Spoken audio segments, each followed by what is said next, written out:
Hi, here in this video, let's know about the novel On the Road by Jack Kerouac. On the Road, first published in 1957, epitomized to the world what became known as the Beat generation and made Kerouac one of the most controversial and best known writers of his time. Upon publication, On the Road met with both praise and wild enthusiasm. In this video, let's know the summary and character analysis. On the Road. On the Road is a 1957 novel by American writer Jack Kerouac. Based on the travels of Kerouac and his friends across the United States, it is considered a defining work of the post-war beat and counterculture generations. With its protagonists living life against a backdrop of jazz, poetry, and drug use. The novel is a roman à clef, with many key figures of the beat movement, such as William S. Burroughs, Old Bully, Allen Ginsberg, Carlo Marx, and Neal Cassady, Dean Moriarty, represented by characters in the book, including Kerouac himself as the narrator Sal Paradise. The idea for On the Road, Kerouac's second novel, was formed during the late 1940s in a series of notebooks, and then typed out on a continuous reel of paper during 3 weeks in April 1951. It was published by Viking Press in 1957. The New York Times hailed the book's appearance as the most beautifully executed, the clearest and the most important utterance yet made by the generation Kerouac himself named years ago as Beat, and whose principal avatar he is. In 1998, the Modern Library ranked On the Road 55th on its list of the 100 best English-language novels of the 20th century. The novel was chosen by Time magazine as one of the 100 best English-language novels from 1923 to 2005. Plot summary. The two main characters of the book are the narrator, Sal Paradise, and his friend Dean Moriarty. Much admired for his carefree attitude and sense of adventure. A free-spirited maverick eager to explore all kicks and an inspiration and catalyst for Sal's travels. The novel contains 5 parts, 3 of them describing road trips with Moriarty. The narrative takes place in the years 1947 to 1950, is full of Americana, and marks a specific era in jazz history. Somewhere between its Charlie Parker ornithology period and another period that began with Miles Davis. The novel is largely autobiographical, Sal being the alter ego of the author and Dean standing for Neal Cassady. Part 1. The first section describes Sal's first trip to San Francisco. Disheartened after a divorce, his life changes when he meets Dean Moriarty, who is tremendously excited with life, and begins to long for the freedom of the road. Somewhere along the line I knew there would be girls. Visions, everything, somewhere along the line the pearl would be handed to me. In July 1948.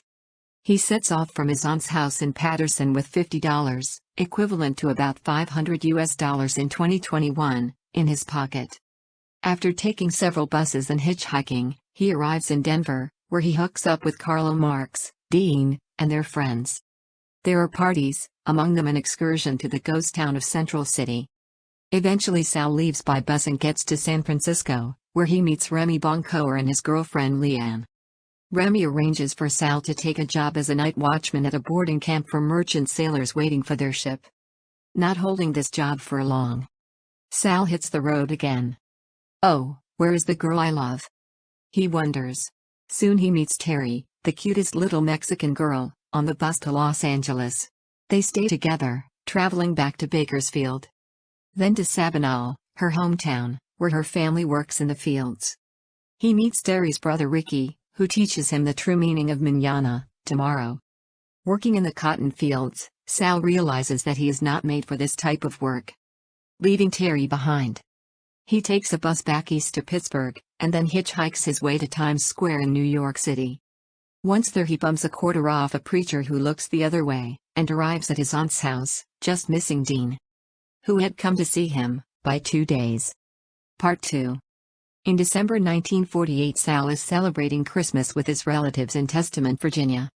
When Dean shows up with Mary Lou, having left his second wife, Camille, and their newborn baby, Amy, in San Francisco, and Ed Dunkel. Sal's Christmas plans are shattered as now the bug was on me again, and the bug's name was Dean Moriarty. First they drive to New York, where they meet Carlo and party. Dean wants Sal to make love to Mary Lou, but Sal declines. In Dean's Hudson they take off from New York in January 1949 and make it to New Orleans. In Algiers they stay with the morphine-addicted old bully and his wife Jane. Galatea Dunkel joins her husband in New Orleans while Sal, Dean, and Mary Lou continue their trip. Once in San Francisco, Dean again leaves Mary Lou to be with Camille.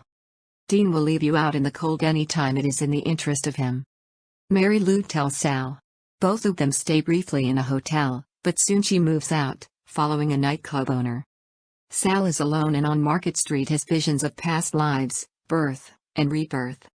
Dean finds him and invites him to stay with his family. Together, they visit nightclubs and listen to Slim Gaillard and other jazz musicians. This day ends on a sour note. What I accomplished by coming to Frisco I don't know. And Sal departs, taking the bus back to New York. Part 3. In the spring of 1949, Sal takes the bus from New York to Denver. He is depressed and lonesome, none of his friends are around. After receiving some money, he leaves Denver for San Francisco to see Dean. Camille is pregnant and unhappy, and Dean has injured his thumb trying to hit Mary Lou for sleeping with other men. Camille throws them out, and Sal invites Dean to come to New York, planning to travel further to Italy. They meet Galatea, who tells Dean off, "You have absolutely no regard for anybody but yourself and your kicks." Sal realizes she is right, Dean is the holy goof. But also defends him, as he's got the secret that we're all busting to find out. After a night of jazz and drinking in Little Harlem on Folsom Street, they depart. On the way to Sacramento they meet a fag, who propositions them. Dean tries to hustle some money out of this but is turned down. During this part of the trip Sal and Dean have ecstatic discussions having found it in time. In Denver a brief argument shows the growing rift between the two. When Dean reminds Sal of his age, Sal being the older of the two.